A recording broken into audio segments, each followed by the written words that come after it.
Aliens. I heard the word as it left Major's mouth, but that doesn't mean I can make any sense of it. I've been unconscious in the Vita's medical bay for one day, and I've woken up in a world where aliens exist.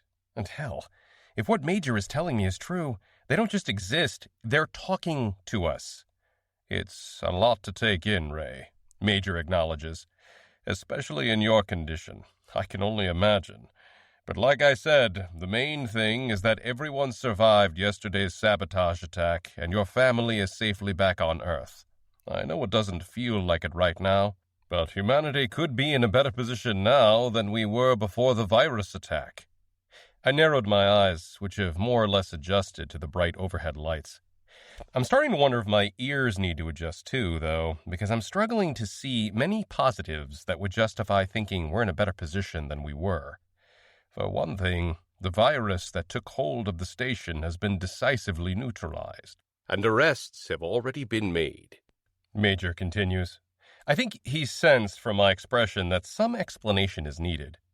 Our security systems have been reinforced, but it's important to remember that this was a freak event. The virus took advantage of our momentary security downtime when the alien signal overwhelmed our core systems, and it took hold during the automatic system reboot. But that's in the past. Yesterday's problem. I agree with a nod that takes more effort than it should. Beyond the usual platitudes of look to the future or don't cry over spilled milk, decoding this signal really does demand our total focus. That's far more important than rehashing how we ended up receiving it. Everything that happened is slowly coming back to me now. Given the strength of the blast my hand bore the brunt of, I should probably feel grateful that it's the only thing I've lost. It's hard to feel grateful looking down at a stumped wrist, though. They must have me on some serious painkillers. Yesterday's problem indeed, Major says. Profit at all costs corporate infiltrators like those scoundrels from the mining conglomerate are one thing, but the anomaly is something else.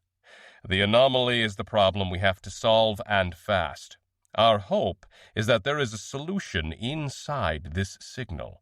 If we can decode it and make sense of the message, we're hopeful it's going to be related to the problems we're facing. I can't hide my confusion. But if this really is a radio signal from Bazin, it has to be at least 4 years old, I tell him. That's how long it would take to reach us. You must know that. Major shrugs, obviously, but Sean and Sasha, and our other analysts, have suggested all kinds of scenarios, even in the very short time we've known of this. One is that aliens from Bazin might have been trying to warn us about some kind of dangerous celestial event or phenomenon for a long time, since they became aware of its threat to us. You have to remember, Ray, the anomaly's effects are getting worse, and they've been getting worse for a long time. We have no idea what causes them, or even any idea about the nature of the whole thing. But, for all we know, the dangerous power of whatever the source is could have been getting worse for years, even decades. Maybe the anomaly only became apparent to us when it reached a tipping point. And maybe, if we'd picked up this alien signal a long time ago, we could have already developed some mitigations or solutions.